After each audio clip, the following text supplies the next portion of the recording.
Exactement. Et moi, je vais parler un peu de cela. Alors, nous avons appris ici pendant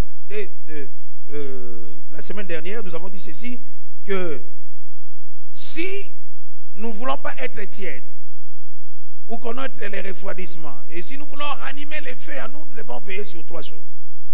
Et les 3 choses, nous avons dit premièrement, notre vie de sacrifice. Comment est-ce que nous mettons notre vie sur l'autel? Et Romains 12 nous parle de cela. Hein, offrir nos corps. Nous devons veiller à ce que nos corps soient offerts à Dieu comme un sacrifice vivant. Parce que c'est cela les cultes raisonnables. C'est ce qui est agréable à Dieu. Nous devons veiller sur cela. Un corps vivant, saint, sanctifié et agréable à Dieu. Nous avons dit que nous puissions veiller sur cela. Et deuxièmement, nous avons dit, nous devons veiller sur notre vie de plénitude. Et nous avons parlé de la plénitude nous parlions de la plénitude de l'huile. C'est-à-dire d'être rempli du Saint-Esprit. Et nous avons donné l'exemple des vierges sages et folles. Il y a ceux qui ne veillaient pas sur l'approvisionnement de l'huile et ils ont connu des problèmes. Et troisièmement, nous avons dit que nous devons veiller sur notre chaleur spirituelle, en fait notre température spirituelle. Nous devons toujours être chauds, bouillants. Et lorsque nous veillons sur cela, nous verrons toujours les feux brûler en nous. Parce que si vous n'avez pas l'huile, vous ne saurez pas allumer le feu en vous. Si votre vie n'est pas un sacrifice devant le Seigneur, cette vie ne peut pas attirer le feu. Ne peut pas attirer le feu. Et vous-même aussi, vous devez veiller sur votre température spirituelle. Parce que certaines personnes ne veillent pas sur cela. Vous veillez, est-ce que vous êtes chaud ou vous êtes froid, ou vous êtes tiède. Parce que certaines personnes, soit il est chaud, soit il est froid, et c'est ça, c'est par moment. Et si nous veillons sur ces choses-là, nous serons des flammes de feu, et le feu ne sera pas éteint en nous. Voilà un peu ce que nous avons dit les fois dernières ici.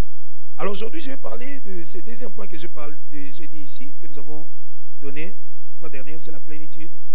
La plénitude, notre vie de plénitude est très importante. Nous parlerons un peu de cela. Et donc, justement, comme nous avons lu dans Éphésiens, ça dit être rempli jusqu'à la plénitude de Dieu, c'est cela les désirs de Dieu. Être rempli jusqu'à la plénitude de Dieu. En fin de compte, quand je lis la Bible, je vois, il y a, dans la plénitude de Dieu, il y a beaucoup de plénitude à l'intérieur et que nous devons veiller sur cela. Et nous devons veiller sur cela. Les problèmes que nous avons aujourd'hui, que ce soit parmi les chrétiens ou dans l'église en général, c'est que les chrétiens ne sont pas remplis du Saint-Esprit, ne sont pas remplis de Dieu. Et ça pose problème. Vous ne pouvez pas servir Dieu quand vous n'êtes pas rempli de lui. Et si vous servez Dieu et vous n'êtes pas rempli de lui, vous aurez trop de problèmes dans votre marche. Ou bien les chrétiens sont là, ils font un effort pour être remplis sans y parvenir.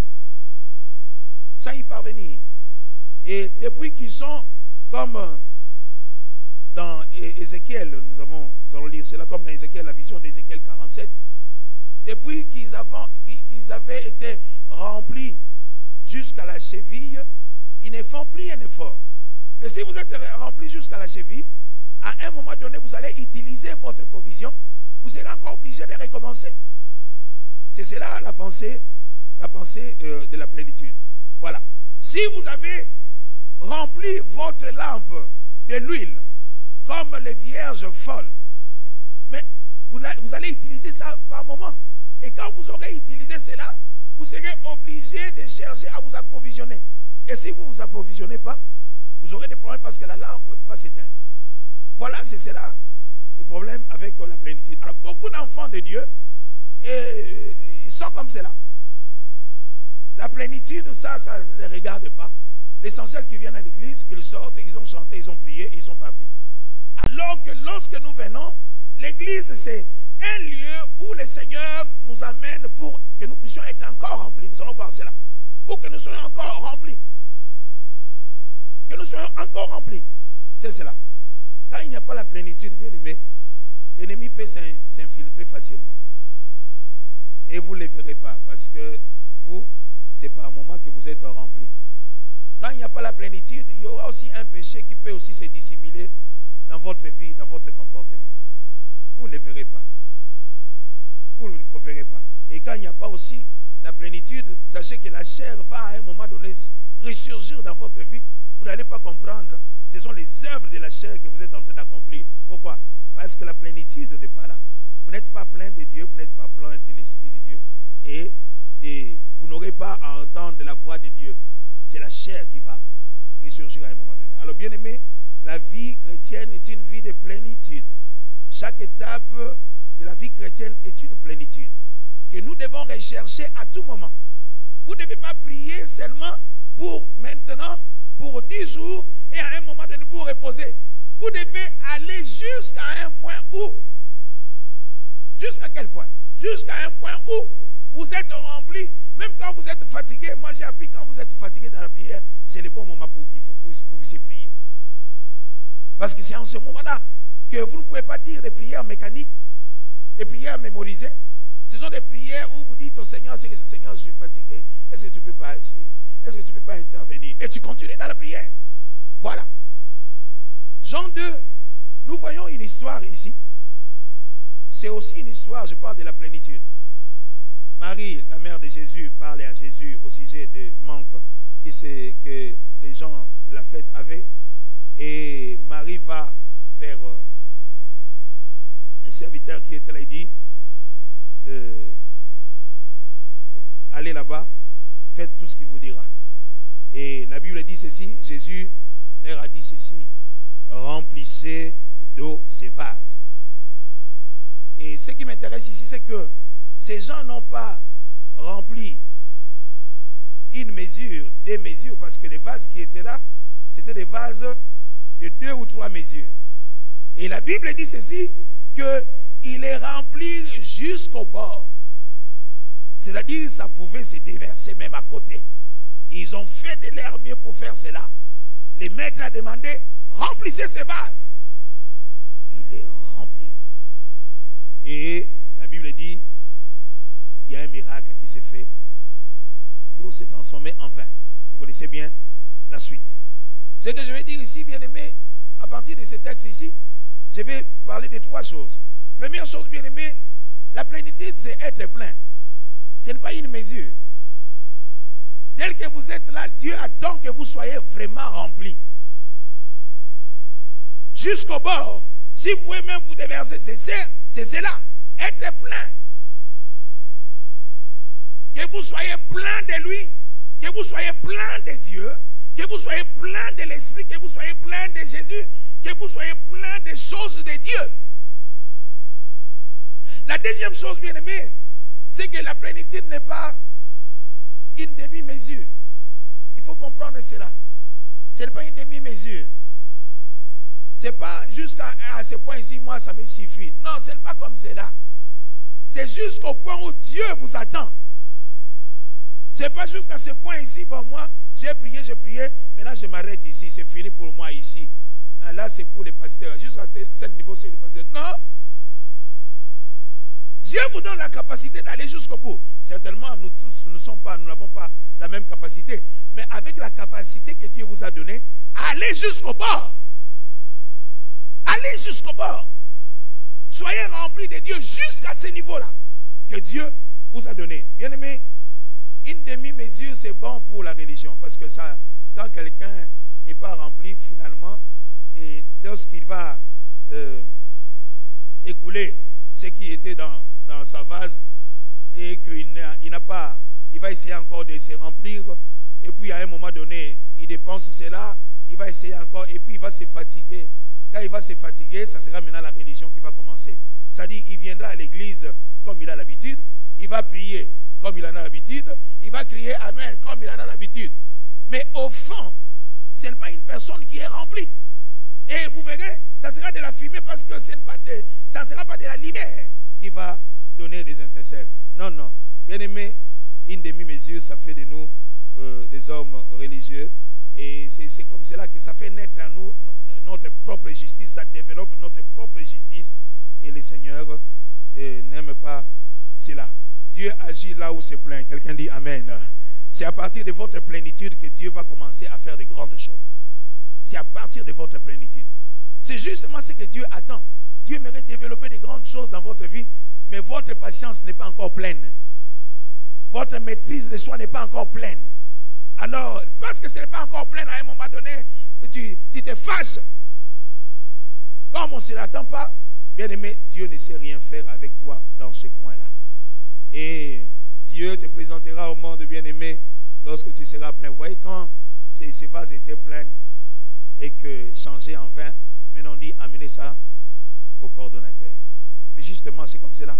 Il y a beaucoup de gens qui disent, Seigneur, bénis-moi, Seigneur, je veux ta gloire, je veux ta gloire. Si tu n'es pas plein, quelle gloire va descendre là-bas? Quelle gloire? C'est lorsque nous sommes remplis de l'huile que le feu peut donner. Alléluia. Voilà, c'est cela un peu. Donc Dieu veut que nous puissions aller être pleins jusqu'à la dimension qu'il nous a donnée. Troisième chose, bien aimé, je vais parler que la plénitude n'est pas un luxe spirituel. Ce n'est pas pour certaines personnes seulement. Ce n'est pas pour quelques privilégiés. C'est possible que tu sois plein de Dieu. C'est possible.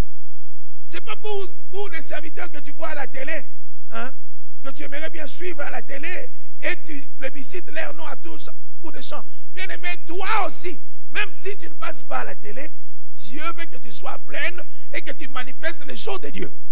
Il y a des choses qui vont commencer à se manifester dans ta vie qui n'attendent que votre plénitude. Et ça n'attend pas toi, ça attend seulement la plénitude dans ta vie. Et la prière que tu fais, Seigneur, je vais faire ceci, je vais faire cela. Mais avant même que tu le fasses, si tu es plein, le Seigneur fera au-delà de ce que tu penses, au-delà de ce que tu demandes. Dieu va le faire. Voilà, bien-aimés, tous les enfants de Dieu ont le Saint-Esprit. Mais tous, ils sont pleins du Saint-Esprit. C'est cela le problème que nous avons ici. Tous les enfants de Dieu, nous avons le Saint-Esprit.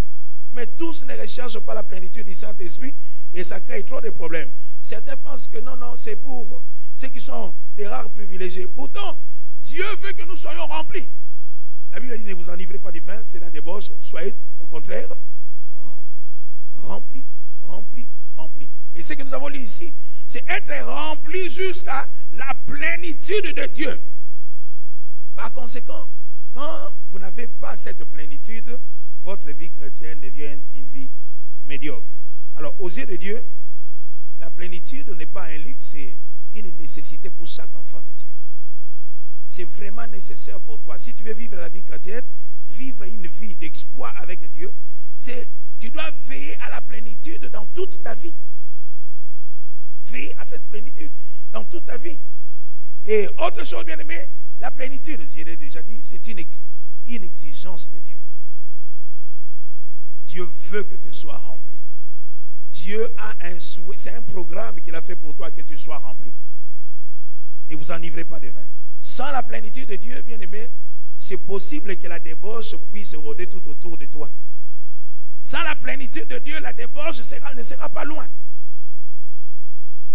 Sans la plénitude de Dieu. Et si vous avez autre plénitude que la plénitude de Dieu, c'est-à-dire vous êtes débauché. Parce que nous devons être remplis de Dieu.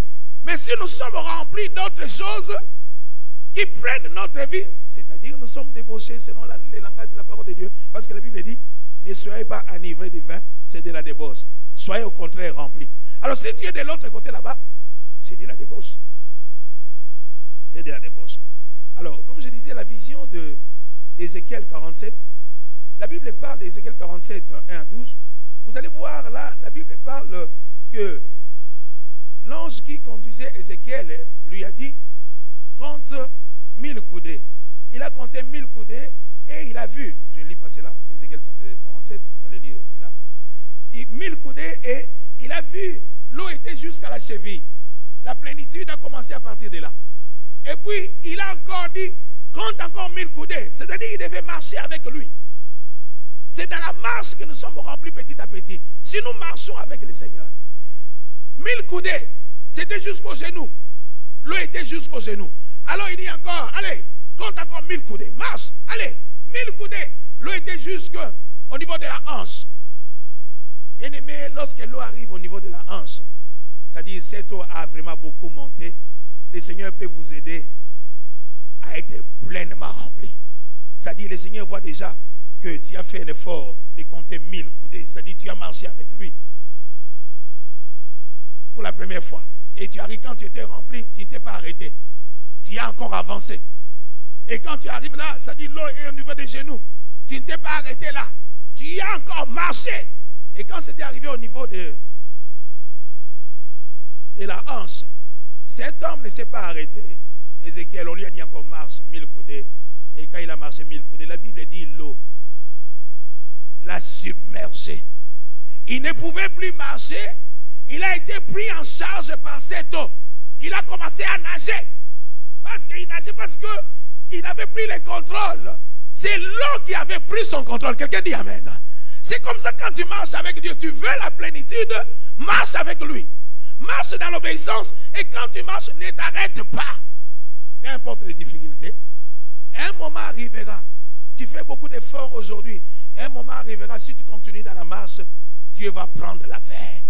Il va te prendre en charge. Et à ce moment-là, bien-aimé, tu vas commencer à dire, ah, je ne comprends pas. Et cette parole de l'Écriture nous allons arriver. Nous avons reçu de sa plénitude, grâce sur grâce. Vous allez voir cela. Parce qu'on dit, la plénitude, c'est cela. Ça dit, ça ne vient pas du coup. Ça vient progressivement dans la marche avec Dieu. Et une grâce ouvre la porte à une autre grâce. Quand tu continues, cette grâce-là ouvre encore à une autre grâce qui est encore plus grande. C'est comme cela dans la marche avec Dieu, dans la plénitude. Mais si tu t'arrêtes, tu te dis, bon, j'ai fait 30 ans avec le Seigneur. Maintenant, c'est le moment. J'ai vu un serviteur de Dieu.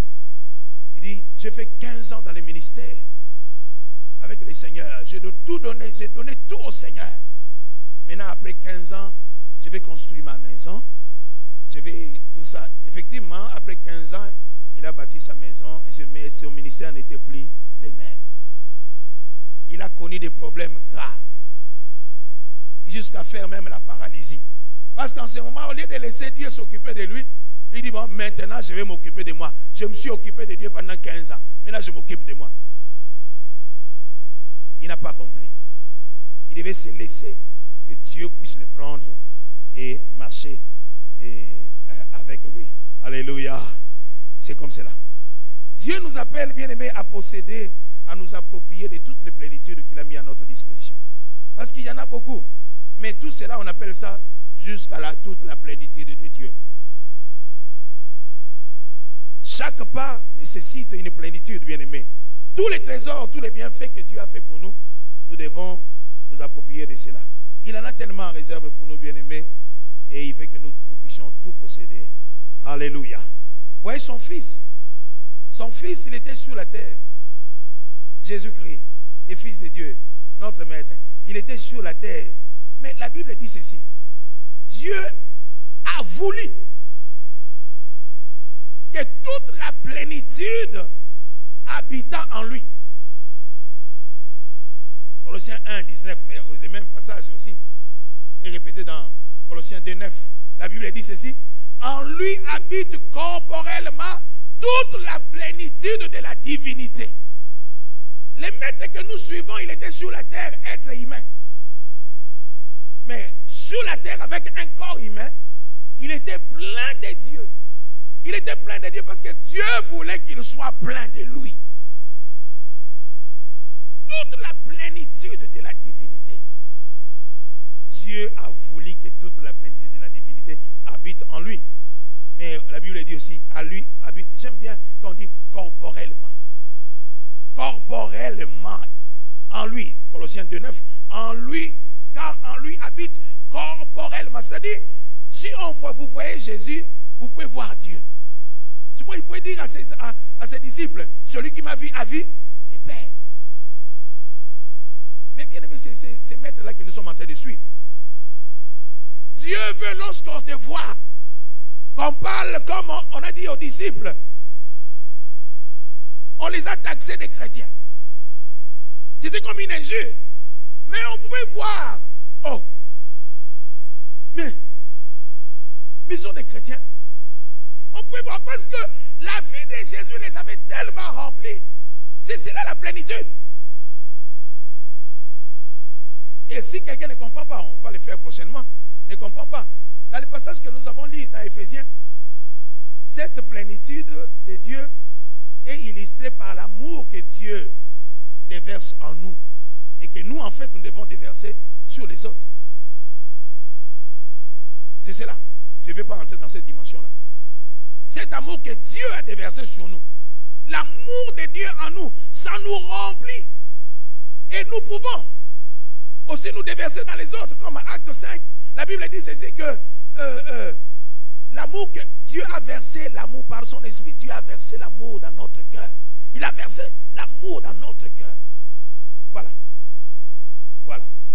Jésus, c'est lui qui était la parole. La Bible dit la parole faite chair.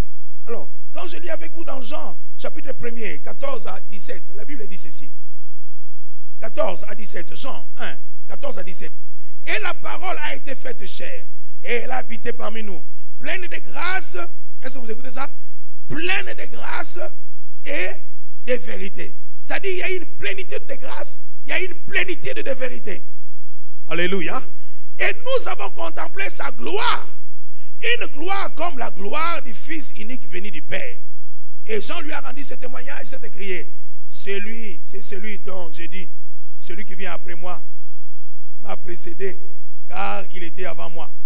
Et nous avons tous reçu de sa plénitude, grâce pour grâce, car la loi a été donnée par Moïse, et la grâce et la vérité sont venues par Jésus-Christ. Quelqu'un dit Amen. Voilà. C'est Jésus, la parole faite chair. Parole faite chair. Cette parole, Jésus-Christ, était pleine de grâce, pleine de vérité, et je dis même pleine, comme on a ajouté, pleine de gloire. C'est même, je vais prendre cela comme les caractéristiques même de cette plénitude que Jésus parle ici dans Jean chapitre 1er. C'est-à-dire, dans cette plénitude de la parole, il dit, cette parole est pleine de grâce. Il y a une plénitude de la grâce. Et c'est-à-dire, cette plénitude de la grâce, c'est quoi? Bien aimé, la grâce que Dieu nous a faite, il a commencé d'abord par nous aimer alors que nous étions pécheurs. Il nous a aimés, il nous a pardonnés, nous sommes devenus enfants de Dieu. Et lui, en Christ, nous avons trouvé une famille. Finalement, il nous a préparés pour que nous puissions hériter la vie éternelle. Ça, c'est une plénitude de grâce. Il nous a pris du bourbier du péché.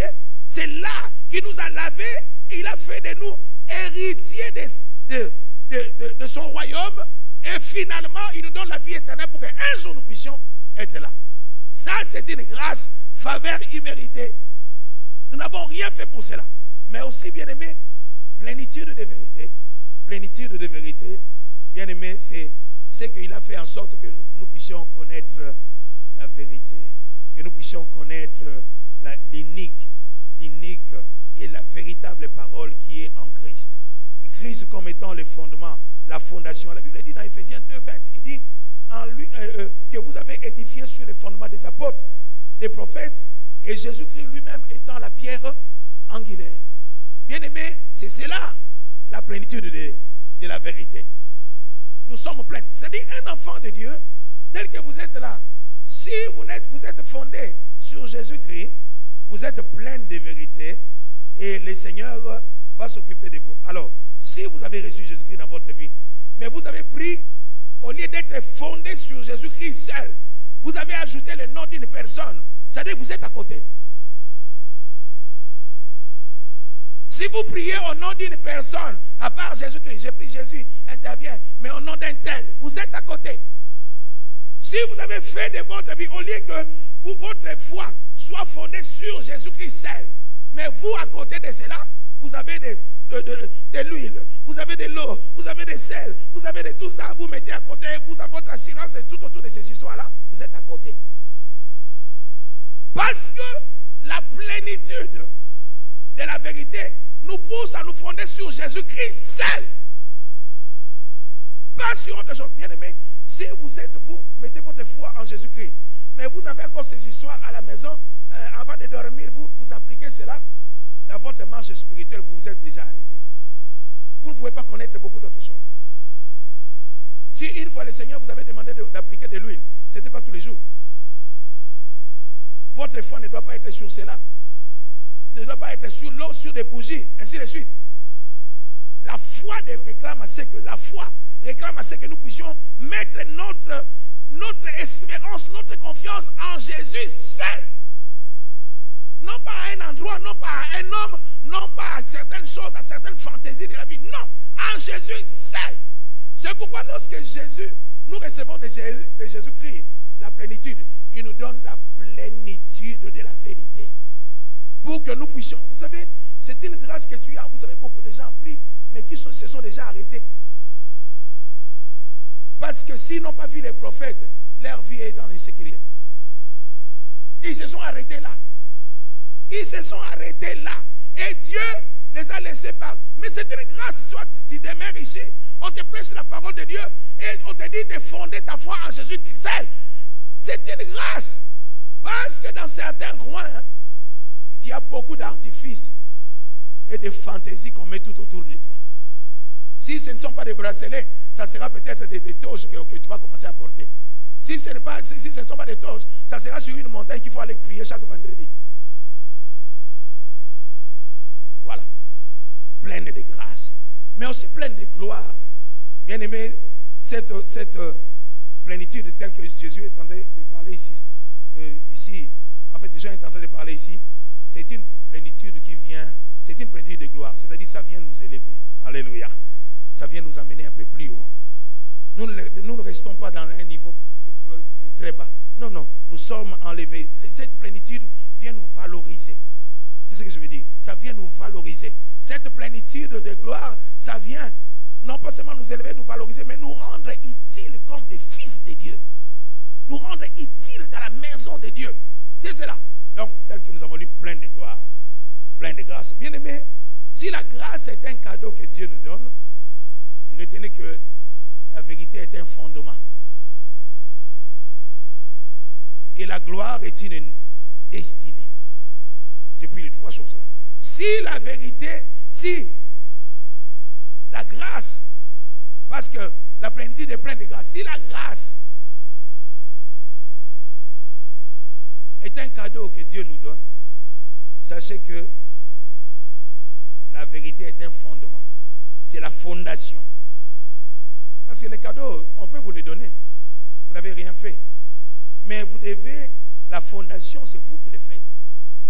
Et vous devez vous tenir sur cette fondation. Et sur cette fondation, vous devez veiller à cela parce que l'épreuve de la fondation viendra. Il y aura les vents, il y aura des pluies, il y aura des torrents qui viendront, il y aura des tempêtes, tout ça. Alors vous devez être bien fondé sur cela. Voilà. Alors la gloire, bien aimé, c'est ce que le Seigneur nous montre. Ce qui nous attend, c'est notre destinée. Nous allons vers la cité céleste. Je vais déjà rappeler à quelqu'un aujourd'hui, bien aimé, tu viens prier ici, non pas parce que tu as l'habitude. Il faut enlever cela. Tu viens te préparer pour le royaume de Dieu. Un jour, le Seigneur viendra nous prendre et ce n'est pas longtemps qu'il viendra. Nous avons certainement des projets, mais n'oubliez pas, avec ton projet de construire la maison, Dieu, Jésus est en train de venir prendre son église. Jésus vient prendre son église. Avec ton projet de faire une grande entreprise, faites-le. Mais comme disait un pasteur, il disait, nous devons vivre comme si Jésus viendra à l'instant qui suit et travailler comme s'il viendra dans 100 ans. Est-ce que quelqu'un a compris? Donc vivre comme Jésus viendra dans l'instant qui suit, mais travailler comme s'il viendra dans 100 ans. C'est pourquoi nous continuons à faire des projets. C'est pourquoi nous continuons à faire des projets. Voilà. Bien aimé, la plénitude, c'est les désirs de Dieu, c'est les souhaits de Dieu, les soucis de Dieu pour chacun de nous. C'est cela. Pour chacun de nous. Christ a habité au milieu des enfants, au milieu de son peuple. La Bible dit pleine de Dieu. Il a habité au milieu de son pleine de Dieu. Et par la plénitude, nous pouvons nous déverser sur les autres et faire des grandes choses. Voilà. Alors, Je vais donner 4 choses et puis je donnerai ce qui suivra. Nous allons nous arrêter là où nous allons nous arrêter. Première chose, bien aimée, que nous devons retenir de la plénitude, c'est que Dieu nous appelle à la plénitude.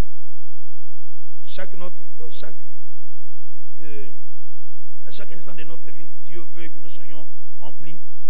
Et quand je parle ici, c'est rempli de lui, ou rempli de plénitude que je vais citer tantôt ici. Et dans 1 Corinthiens chapitre 3, verset 23, la Bible dit ceci. Tout est à vous, vous êtes à Christ et Christ est à Dieu. C'est-à-dire, il y a beaucoup de choses que Dieu veut que nous puissions nous approprier de cela. Et il a mis cela à notre disposition. Il dit, tout est à vous, vous êtes à Christ et Christ est à Dieu. La deuxième chose, bien aimée, comme Christ, la Bible dit, la plénitude habitant en lui, alors qu'il a habité corporellement, Dieu veut que toute la plénitude de Dieu soit en nous. Que nous soyons pleins de Dieu. Si vous êtes plein de Dieu, c'est facile parce que nous parlons de feu ici. Donc vous êtes plein de feu. Parce que notre Dieu est un feu dévorant. Quelqu'un dit Amen. Soyez remplis de Dieu et le feu sera là. Colossiens 2:9. En lui habite corporellement toute la plénitude de la divinité. 3. Bien-aimés, Dieu nous a donné, on va développer ça prochainement, Dieu nous a donné l'église comme une plénitude. Dieu nous a donné l'église comme une plénitude. Il y a une plénitude qu'on appelle église. C'est là que Dieu remplit toutes choses. C'est là que Dieu remplit toutes choses. La Bible dit dans Ephésiens 1, 22 à 23, il a tout mis sous ses pieds, il a donné pour chef suprême à l'église, qui est son corps. La plénitude de celui qui remplit tout en tous. Alléluia. La plénitude de celui qui remplit tout en tous. Dieu, lorsqu'il regarde l'église, il regarde l'église comme une entité où il doit tout remplir. C'est comme quelqu'un qui a une fiancée et dans sa tête, il ne rêve que les jours du mariage. Mais en attendant, lorsqu'il passe au supermarché, il peut acheter même des fromages pour la fiancée. Il achète même, il dit, bon, comme je passe par Samarie, il faut que je dépose quelque chose. Je ne vais pas arriver à Samarie seulement comme ça. Il faut que j'aille quelque chose. Il achète quelque chose qu'il va déposer là-bas. C'est comme ça. La plénitude de celui qui remplit tout. L'église. Dieu veut remplir l'église des miracles, des prodiges, des bienfaits. Que ceux qui sont à l'église soient remplis des bienfaits de l'Éternel. Mais il attend que ceux qui sont à l'église se comportent comme lui l'attend. Qu'ils commencent à être d'abord remplis de lui pour que lui commence à se déverser sur ces gens. La quatrième chose, bien aimée, nous avons dit cela déjà. Dans sa plénitude, il y a multiples grâces. Nous avons lu cela dans Jean 16, Jean chapitre 1, verset 16.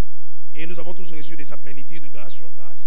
Ça veut dire que dans la vie chrétienne, il ne faut pas seulement lorsque vous entrez dans la vie chrétienne, vous avez votre foi, vous limitez au niveau des frontières. La frontière est là. Il y a des choses que vous pouvez recevoir au niveau des frontières, mais il faut aller. Au-devant de toi, un pays est là. Au-devant de toi, il y a beaucoup de choses que Dieu a étendues devant de toi. Mais malheureusement, les enfants de Dieu, dès qu'ils ont appris le goût de la prière, certainement, ils restent seulement là en train de prier. Mais il y a beaucoup de choses que Dieu attend de toi. Le pays est là. Alors entre dans le pays et prends possession. Ne faut pas seulement demeurer au pied de cette montagne-là. Vous avez assez longtemps demeuré au pied de cette montagne.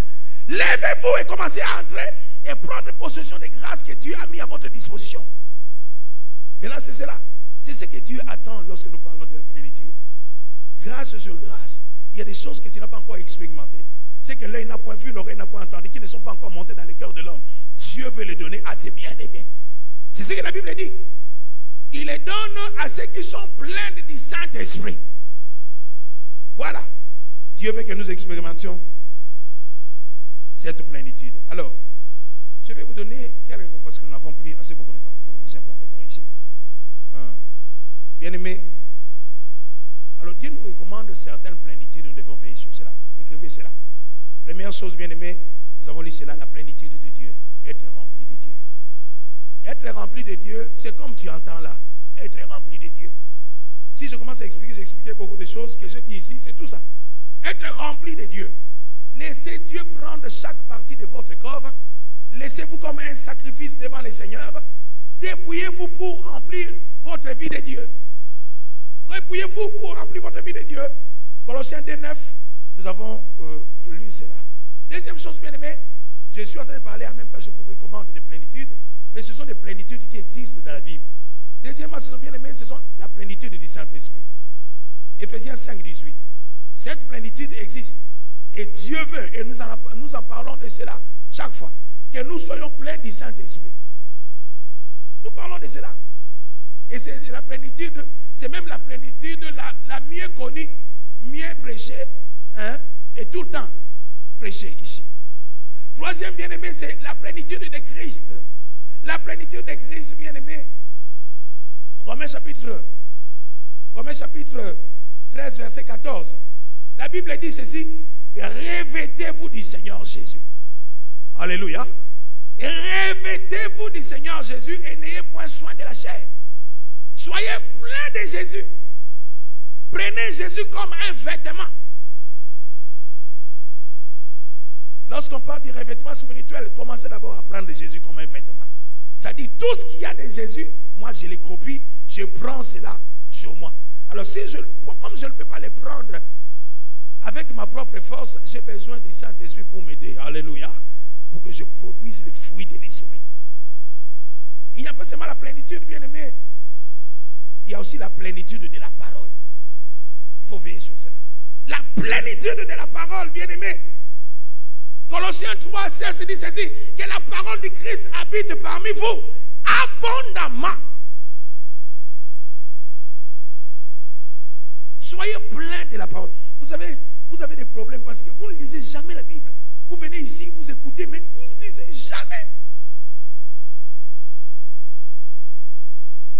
Plénitude de la parole.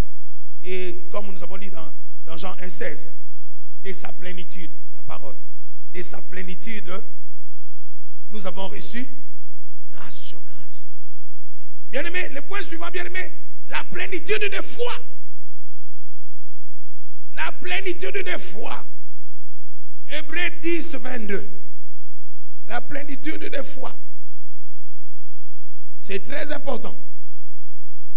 La plénitude de foi. Nous n'aurons pas assez beaucoup de pour cela. Et puis, le point suivant, ou bien 6, la plénitude de l'amour. La Bible en parle. Et chaque point là, c'est un sujet que nous pouvons développer. La plénitude de l'amour. 1 Pierre 3:8. La Bible dit: enfin, soyez tous animés de la même pensée, des mêmes sentiments, plein d'amour fraternel. Plein d'amour fraternel. Bien aimé, c'est ce que la Bible dit. Que nous soyons pleins d'amour. Cette plénitude est très importante. Sans l'amour, tu ne vois pas Dieu. Et les commandements, tout ce que nous avons dans la Bible se résume en deux: aimer Dieu et aimer son prochain. Plein d'amour. Bien aimé, il y a aussi la plénitude de l'espérance. La plénitude de l'espérance. Hébreux 6:11. Vous savez, il y a des gens qui espèrent en Dieu jusqu'à un certain moment. Et puis ils s'arrêtent. Ils disent: ah, vous avez perdu la foi déjà. Hein? Seigneur, je me suis arrêté ici. Alors que le Seigneur veut que peut-être tu continues à prier. Dire: Seigneur, je continue à croire que tu vas agir. Je sais que tu agiras. Malgré ce qui arrive là-bas, Seigneur, je sais que tu agis, tu feras quelque chose. Je sais que mon rédempteur s'élèvera le dernier. Voilà. Plénitude d'espérance. Une pleine espérance. Bien aimé, Hébreux 6:11 parle de cela. Regardez ce que la Bible dit. Nous désirons que chacun de vous montre les mêmes ailes pour conserver jusqu'à la fin une pleine espérance. Hébreux 6:11. Pour conserver jusqu'à la fin quoi? Une pleine espérance.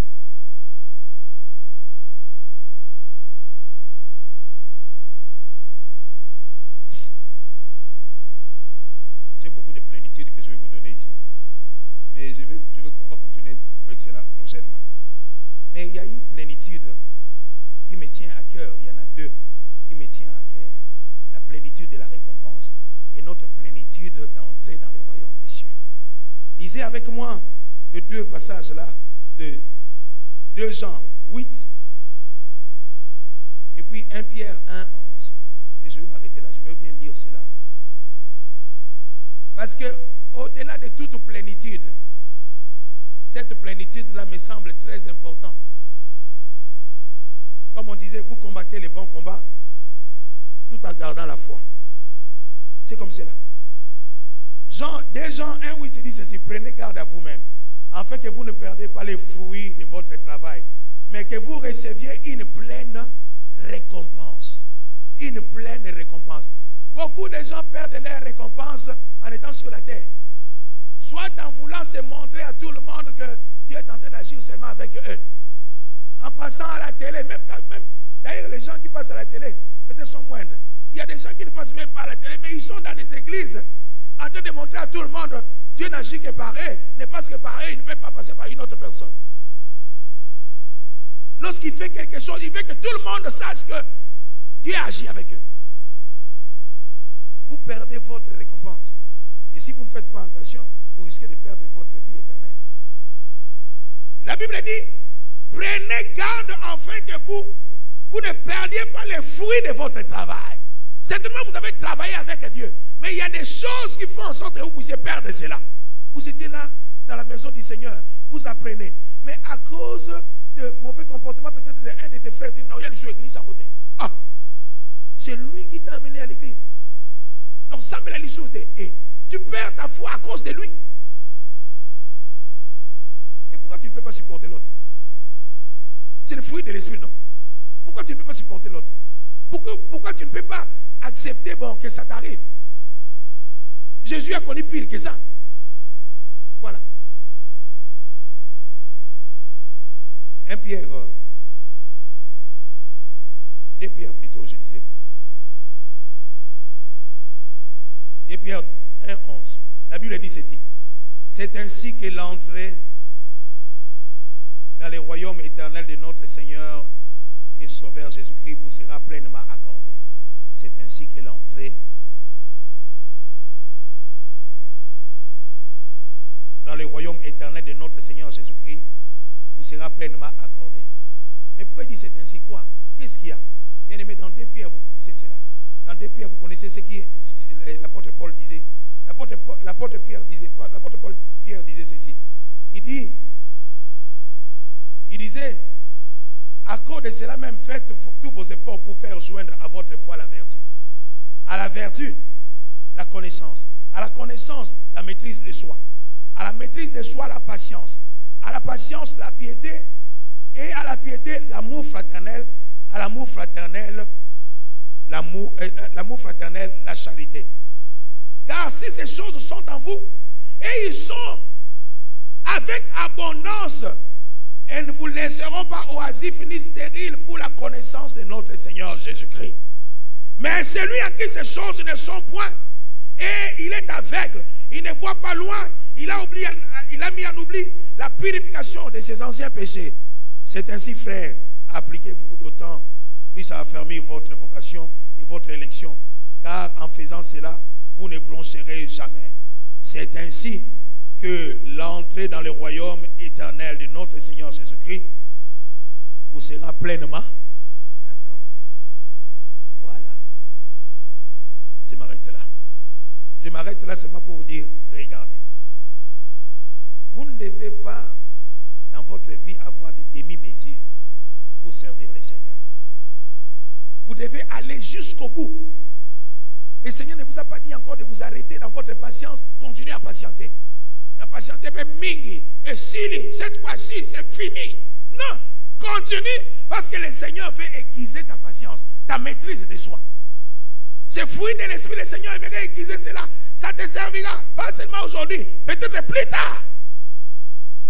Tu n'es pas encore arrivé au bout. Ce n'est pas encore plein en toi. Cet amour, ce n'est pas encore plein en toi. Moi, je les aime toujours et ils montrent aucun amour à mon égard. Mais c'est une grâce d'aimer les autres. C'est une faveur que tu as reçue. Avoir un cœur aimant, c'est une faveur. Lève-toi là où tu es. Et la seule prière que tu fais aujourd'hui, Seigneur, je vais être plein de toi. Aujourd'hui, j'étais dans la généralité. Parce que nous allons prendre le temps pour cela. Dis au Seigneur, je vais être plein de toi. Je vais être plein de prières, plein d'amour, plein d'espérance. Je vais être plein de toi en moi. Dis au Seigneur, je vais me revêtir de toi, Seigneur. Qu'est-ce que tu attends pour commencer à parler au Seigneur? Je vais être plein de toi. Plein de toi. Alléluia. Alléluia, alléluia. Je veux être plein de toi, plein de toi, plein de toi, plein de toi. Je suis encore loin, Seigneur. Je suis, Seigneur, à cette mesure, cette petite mesure, Seigneur. Je veux être plein de toi, Seigneur. Plein de toi, Jésus.